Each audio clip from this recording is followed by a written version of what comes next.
Hello everyone, welcome to the channel. সকলোকে স্বাগতম জনাইছো মই অৰবিন্দ বৰা যিসকল কন্ট্ৰাকচুৱেল টিচাৰ অলৰেডি কৰি আছিল এছএছএ আন্ডাৰত সমগ্ৰ শিক্ষাৰ আন্ডাৰত তেওঁলোকৰ বাবে কৈছিলে সোনকালে পৰীক্ষা পাতিব বুলি চিফ মিনিষ্টাৰে আজিৰ পৰা প্ৰায় 1.5 মাহ আগতে কৈছিলে আৰু আজি 6 আগষ্ট 2024 চনত এই এডভাৰটাইজমেণ্টটো আহিলে যেহেতু কন্ট্ৰাকচুৱেল যিখিনি টিচাৰ আছিল এলপি আৰু ইউপিত কৰি থকা এছএছএৰ আন্ডাৰত তেওঁলোকে বহুত সময়ৰ পৰা কৰি আছে চাকৰি আৰু কৈ আছিল যে আমাক জাস্ট ৰেগুলাৰাইজ কৰিব লাগে কিন্তু সুপ্ৰিম কোৰ্টৰ এটা নিৰ্দেশ আছিল যেটো মতে কোনো কন্ট্ৰাকচুৱেল টিচাৰক ৰেগুলাৰ কৰিব নোৱাৰে যিকোনো ৰেগুলাৰ পোষ্ট হ'বলৈ হলে এটা কম্পিটিটিভ এক্সাম হ'বই লাগিব বুলি সুপ্ৰিম কোৰ্টৰ এটা নিৰ্দেশ আছে আৰু সেই নিৰ্দেশটোৰ কাৰণে চৰকাৰে বিচাৰৰ পিছতো সেই কন্ট্ৰাকচুৱেল টিচাৰখিনিক ৰেগুলাৰাইজ কৰিব পৰা নাছিলে সেয়েহে চৰকাৰে এটা নতুন নিয়ম কৰিলে যে আমি পৰীক্ষাই পাতিম কিন্তু সেইটো পৰীক্ষাত এলিজিবিলিটি হ'ব যে যোনে 5 বছৰ এটলিষ্ট সাৰ্ভিস কৰিছে তেওঁলোকেহে এই পৰীক্ষাটো অৱতীৰ্ণ হ'ব পাৰিব তাৰ মানে ইনডাইৰেক্টলি সেই কন্ট্ৰাকচুৱেল টিচাৰখিনিক ৰেগুলাৰাইজ কৰা নিচিনাই হ'ব কিন্তু সুপ্ৰিম কোৰ্টৰ যেটো নিৰ্দেশনা তাক অলপমান বাইপাছ কৰি পেলাই তো তাৰ কাৰণে এইটো এটা কৈছে স্পেচিয়েল ৰিক্ৰুটমেণ্ট ড্ৰাইভ বুলি য'ত বহুত বেছি পোষ্ট 35000 পোষ্ট আছে এতিয়া ভাবিব নালাগে যে এইখিনি পোষ্ট কিবা নতুন অলৰেডি কৰিয়ে আছে টিচাৰে জাস্ট তেওঁলোকৰ ৰেগুলাৰাইজ হোৱাৰ কাৰণে এটা নৰ্মেল এটা নিয়মৰ ভিত্তিত কেৱল এটা মানে এটা নিয়মৰ কাৰণে এটা পৰীক্ষা এটা পতা হ'ব ঠিক আছে সো যিসকলে জড়িত হৈ আছে তেওঁলোকে ভালকৈ এইখিনি কথা গমেই পায় ইয়াতে কৈছে আপোনালোকৰ খালি যে যিখিনি কন্ডিশনছ আছে ৰিক্ৰুটমেণ্টৰ সেইখিনি এবাৰ সবে চাব যিসকল নতুন বিএড কৰিছে ডিএলএড কৰিছে তেওঁলোকৰ কাৰণে নহয় যোনে 5 বছৰ এটলিষ্ট 2024 চনৰ 31 জুলাই আগষ্টলৈকে যোনে এটলিষ্ট 5 বছৰ কমপ্লিট কৰিলে 5 ইয়াৰ্ছ তেওঁলোকে কন্ট্ৰাকচুৱেল টিচাৰ হিচাপে এলপি ইউপিত এছএছএৰ আন্ডাৰত তেওঁলোকৰ কাৰণে এটো থাকিব আৰু তেওঁলোকে এপ্লাই কৰা যেটো সময় হেতু বহুত কম সময় দিয়া আছে আজিৰ পৰা এপ্লাই আৰম্ভ হৈছে 10 বজাৰ পৰা আৰু ৰাতি 12টা বজাত আগষ্টৰ 12 তাৰিখলৈকে থাকিব মানে 6 দিন মাত্ৰ সময় দিয়া হৈছে এইখিনি সময় ভিতৰতে কৰিব লাগিব এপ্লাই তেওঁলোকে আৰু ইয়াতে কোৱা হৈছে যে অফলাইন কোনো এপ্লিকেশন যাব নোৱাৰিব যেহেতু ইয়াত বহুত পুৰণা মানুহ আছে যোনে এপ্লাই কৰিছিলে যেতে চাকৰি কৰি থকা তেওঁলোকে হয়তো সেই সময়ত ইন্টাৰনেটৰ ইমান কথা নাছিলে বহুত চাকৰি অফলাইন ফৰ্ম ফিল আপ হৈছিলে তেতিয়া হয়তো তেওঁলোকে এৱেৰ নহব পাৰে বহুতে ভাবিব পাৰে যে আগৰ নিচিনা অফলাইন হ'ব যেহেতু অলপ বয়স হোৱা বহুতখিনি আমাৰ মানুহ আছে জ্যেষ্ঠ মানুহ গতিকে তেওঁলোকৰ কাৰণেও কৈছে যে অনলাইন হে হ'ব কেৱল এটো অফলাইন নহব ইয়াতে আৰু তেওঁলোকে যেতিয়া এপ্লাই কৰিব তেতিয়া কেৱল তেওঁলোকে নিজে বৰ্তমান যেটো পোষ্টত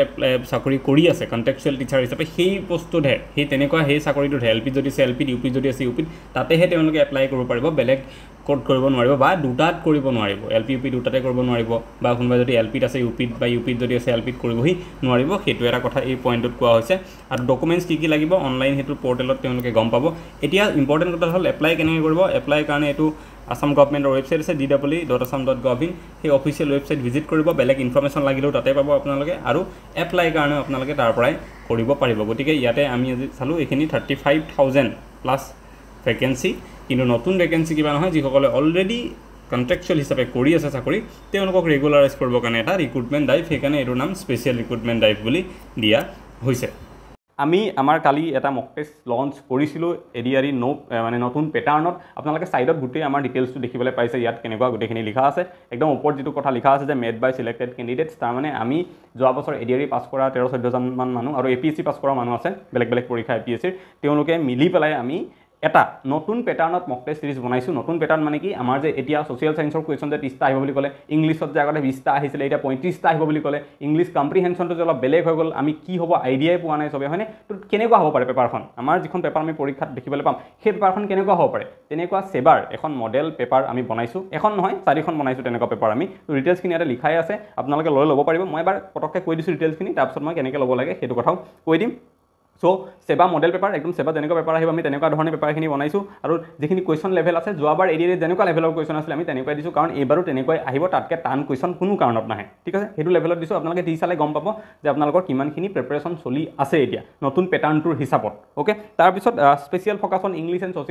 সোশ্যাল সায়েন্সৰ যেটো সেকশন এটা থাকিব আমাৰ 30 মাৰ্কছৰ সেই গুটে সেকশনটোত আমি যিমান কোৱেশ্চন দিছো সব আমাৰ সোশ্যাল সায়েন্সৰ কিতাপৰ পৰা আমি লৈছো কোনো বেলেগ সোৰ্সৰ পৰা লোৱা নাই সব আমাৰ যিবিলাক কিতাপ আছে সেবাৰ আমি হেবু খুলিছো খুলি চাই তাৰ পৰা দিছো আৰু মইতো সোশ্যাল সায়েন্স পঢ়াই আছো বহুত দিনৰ পৰা গতিকে সেইখিনি মোৰ ভালকৈ আইডিয়া আছে সেই সেকশনটো বনাইছো আৰু ইংলিশ যেটো সবতছে ইম্পৰ্টেন্ট আমাৰ হৈ গ'ল এতিয়া কাৰণ জিকেত 65 মাৰ্কছ থাকিব আৰু তাৰ পিছতে সেকেন্ড হাইয়েস্ট মাৰ্কছ আমাৰ থাকিব ইংলিশত 60 মাৰ্কছ গতিকে ইংলিশত আমাৰ সব টপিকৰ এভৰিথিং টপিক আমি কভাৰ কৰিছো তাতে সব মানে আমি মেট্ৰিকত যিবিলাক আনকি পঢ়িছিলো কম্বাইন্ড সেন্টেন্স টেক কোৱেশ্চন তালৈকে মই এৰা নাই সব টপিক কভাৰ কৰি দিছো যাতে আপোনালোকে যদি কোনোবা এটা কোৱেশ্চন নোৱাৰে তেতিয়া যাতে আইডিয়া পাই যে এই টপিকটো তাৰমানে মোৰ পঢ়া হোৱা নাই, মই পঢ়িব লাগিব, সেই আইডিয়াটো পাবৰ কাৰণে চব এড কৰিছোঁ ইয়াতে আমি। তাৰপিছত total number of mock test আপোনালোকে 4টা থাকিব আৰু প্ৰতিটো মক টেষ্টত 150টাকৈ কুৱেশ্যন থাকিব, যিহেতু নতুন পেটাৰ্ণৰ মতে 150টা কুৱেশ্যন থাকিব হয়নে, জিকে আমাৰ